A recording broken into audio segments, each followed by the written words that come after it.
FCI गोदाम में वाहन चालकों से ली गई रिश्वत की राशि वापस अदा करने, शौचालय तथा प्रसाधनों का उपयोग वाहन चालकों के लिए सुनिश्चित किए जाने तथा पेयजल की व्यवस्था करने की मांगों को लेकर वाहन चालकों का धरना शुक्रवार को दूसरे दिन भी जारी रहा। धरने का नेतृत्व कर रही अमृता चौधरी ने बताया कि एफसीआई के अधिकारी आए थे और वार्ता करके चले गए, लेकिन ठेकेदार रिश्वत राशि वापस देने के लिए तैयार है, लेकिन वो आधी राशि वापस दे रहा है, बाकी राशि के लिए कोई हाँ नहीं भर रहा है, जिसके कारण धरना जारी है। धरने पर ब्रजमोहन प्रचार, श्याम सिंह कालूराम, आशु सिंह, रामचंद्र, विजयपाल शिवरान, रतन लाल नायक, त्रिलोकचंद मेघवाल आदि मौजूद रहे। वहीं एफसीआई के बाहर लोडेड वाहनों की कतार भी नजर आई।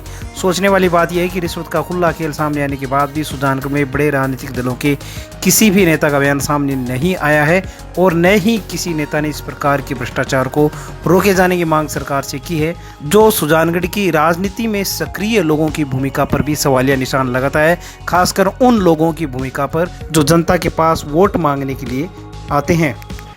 जिस चीज़ के साहब हम क्यों भर के यहाँ लाए थे, तो पहले बात तो ये नंबर काट के गाड़ियाँ बीच में से खाली करवा रहे थे, तो हमने कहा कि नंबर काट के क्यों खाली करवा, नंबर से करवाओ। दूसरा, हमारा जो रिश्वत नहीं देता उसका गेहूँ कम कर दिया जाता है, डाला लेते हैं 1000 से 1500 रुपये पैसे देता है, उसकी गाड़ी खाली करते नहीं करते, तो दुखी हो गए, अंदर पैसा पानी नहीं जाने देते, लेटरिन नहीं जाने देते। अब हमारे को धमकी दे रहे हैं कि आपका आरटीओ बुला के हम चालान कराएंगे, ट्रैफिक वालों को बुला के चालान कराएंगे, ज़बरदस्ती कर रहे हैं हमारे साथ, हमें धमकी दे रहे हैं कि आप गाड़ी खाली करो, खाली नहीं करोगे, पैसे नहीं दोगे तो हम माल शॉर्टेज कर देंगे। तो अब हम कहाँ जाएँ? हमारी सरकार से यही मांग है कि हमारी निष्पक्ष जांच और एफसीआई में जो भ्रष्टाचारी लोग हैं उनको भ्रष्टाचार को मुक्त किया जाए। और ये करेंगे, हमने पैसे नहीं लिए तो पैसे नहीं लिए, तो उसके स्क्रीनशॉट है हमारे पास, यूआईटी है, आप पूरी जाँच कराओ। पूरा स्टाफ है वो भ्रष्टाचार में लिप्त है। धरना कब तक चलेगा? अनिश्चित काल है। राष्ट्रीय जाट महासभा के प्रदेश अध्यक्ष धर्मेंद्र किलक ने प्रेस वार्ता के दौरान भारतीय सेना के शौर्य की सराहना की है।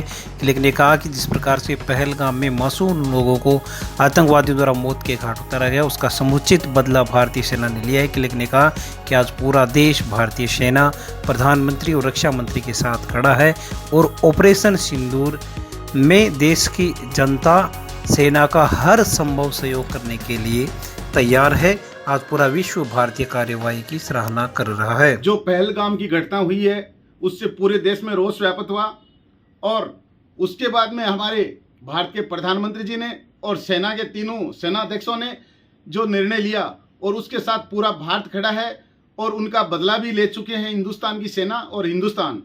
और जितने भी पाकिस्तान के आतंकवाद के ठिकाने थे वो सारे नष्ट हो चुके हैं और फिर भी बचे हुए हैं वो 2 दिन में और भारतीय सेना लगी हुई है।